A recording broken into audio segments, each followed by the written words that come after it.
Now, of course, that was one piece of that heating puzzle, the heat source. And when people think about their heating system for their house, they think of it pretty simply in terms of a furnace, and they know a furnace works for ducts. They're not really thinking about anything else in terms of the distribution. Right. Oftentimes, it seems that we don't separate the heat source from heat distribution. Right. And so then that became the second part of the equation, was looking at the distribution side, and we're choosing to do radiant floors in that way. Yeah. So it's kind of interesting the way things have gone, because a lot of distribution systems started off being hydronic. They were rad systems. Mm-hmm. And then we went to forced air, largely because of the fact that we wanted to get air conditioning on a central distribution system. And ironically, now we're back, but more into sort of a hybrid situation where we're using radiant in some areas. And I know in the older part of your house, you're still planning to maintain the forced air system. Mm-hmm. So you can have different types, hybrid types of distribution systems. But the radiant system is by far the most comfortable.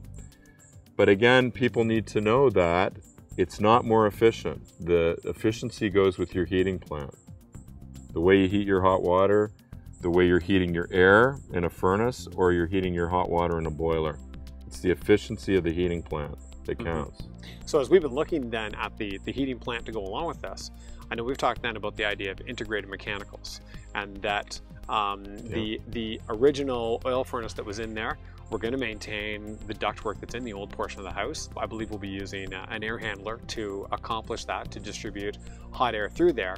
But the idea then becomes getting the hot air from a propane boiler, and that propane boiler supplying the old portion of the house, the new portion of the house, as well as topping up domestic hot water. So again, the opportunity with using the boiler as an integrated mechanical system, it actually heats hot water and sends it to either the radiant floor distribution system or to a fan coil that converts the heat in the hot water into an airstream. The equipment that we've actually specified in this house basically is an integrated mechanical system because it incorporates ventilation, heat recovery, into the air handling system. So we're allowed to sort of use one fan to do a bunch of different jobs, and we could easily add air conditioning to that. Again, it's a lot like the scenario of a car. In a car, we don't have two engines, one to drive forward, one to drive backwards.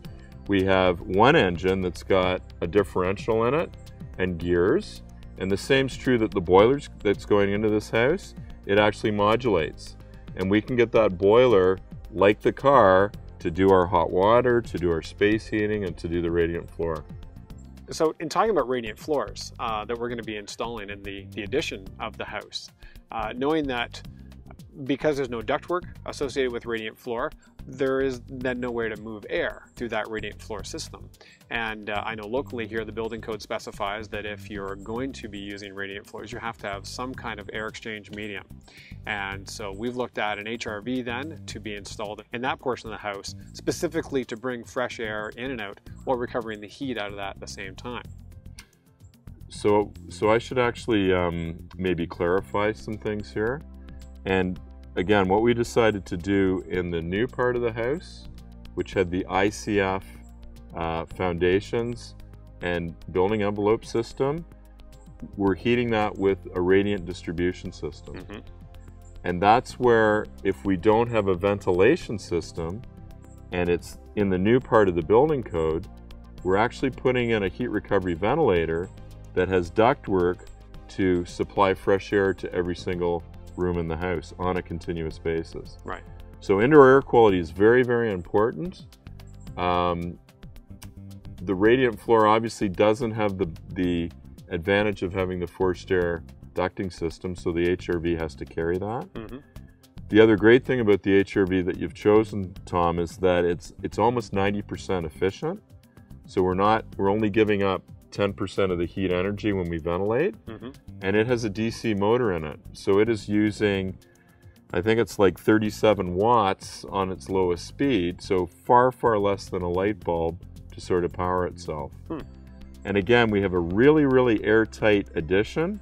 we want to make sure it's a lot like your body, that we have a set of lungs in that addition to help the occupants achieve maximum air quality. Mm-hmm.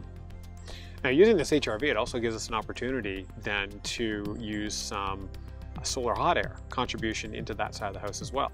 Right, so on the west side of the house, we actually have solar thermal air panels that might look very much like windows. In the winter, because of their vertical configuration, in the afternoon they can pick up a lot of heat energy from the sun. And we're basically running air over an absorber plate under glass that's picking the heat up, and it's serving as a fresh air intake for the HRV. So we're probably able to get, almost when the sun's shining, about a third of the heat loss in the house from those panels. Mm-hmm. So 30% of the load.